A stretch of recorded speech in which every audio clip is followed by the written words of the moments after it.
नमस्कार, स्वागत है आपका इंडिया न्यूज़ के डिजिटल प्लेटफॉर्म पर। मैं हूं आपके साथ आपका दोस्त अतुल प्रताप सिंह। बिहार से जातीय जनगणना की जो मांग उठी और वहां पर रिपोर्ट के सार्वजनिक होने के बाद अब ये मांग कमोवेश पूरे देश में फैल चुकी है, उठ रही है।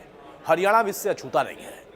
हरियाणा, जिसको 36 बिरादरियों के लिए जाना जाता है और तमाम राजनीतिक दल कहते हैं कि हम यहाँ पर 36 बिरादरी की बात करते हैं, किसी एक जाति की नहीं करते।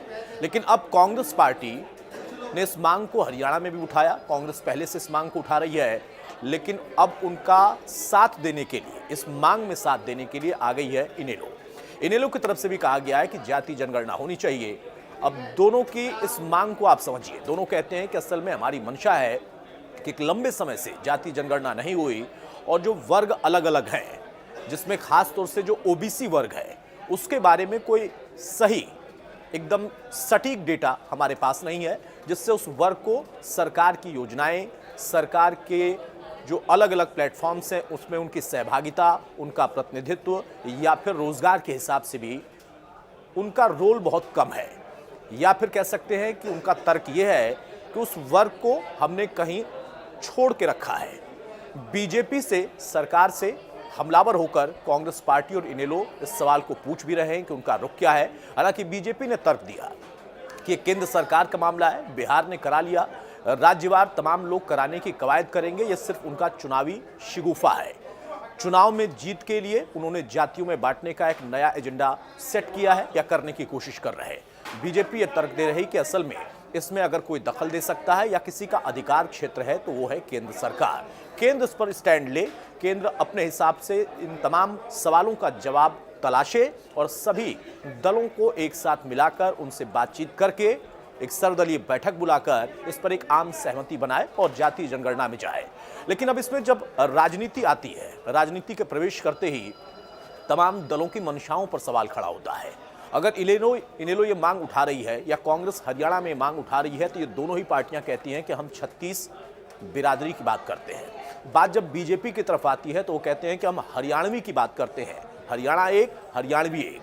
ये ऐसे नारे हैं जो चुनावी दौर में हमने सुना और देखा।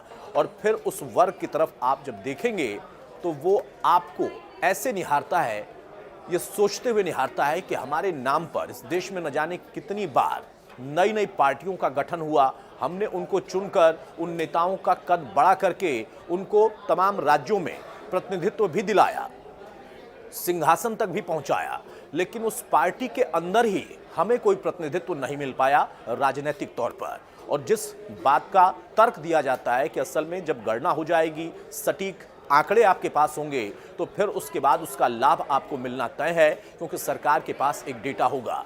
फिर से वो वर्ग कहता है कि डेटा तो इसके पहले भी बहुत सारे आए, लेकिन प्रतिनिधित्व हमें मिला कहाँ।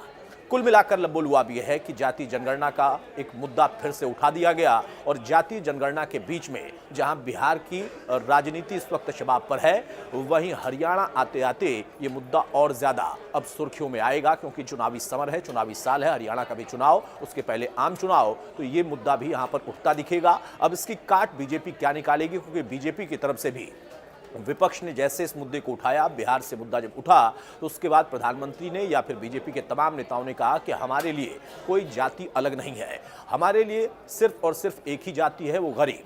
हम गरीब के उत्थान के लिए काम कर रहे हैं। विपक्ष इस पर भी हमलावर हो जाता है। विपक्ष कहता है कि सबसे ज्यादा बीजेपी के आने के बाद ही लोग गरीब हुए हैं, इसलिए जातीय जनगणना जरूरी है और ये मांग पूरे देश की भी है, हरियाणा की भी।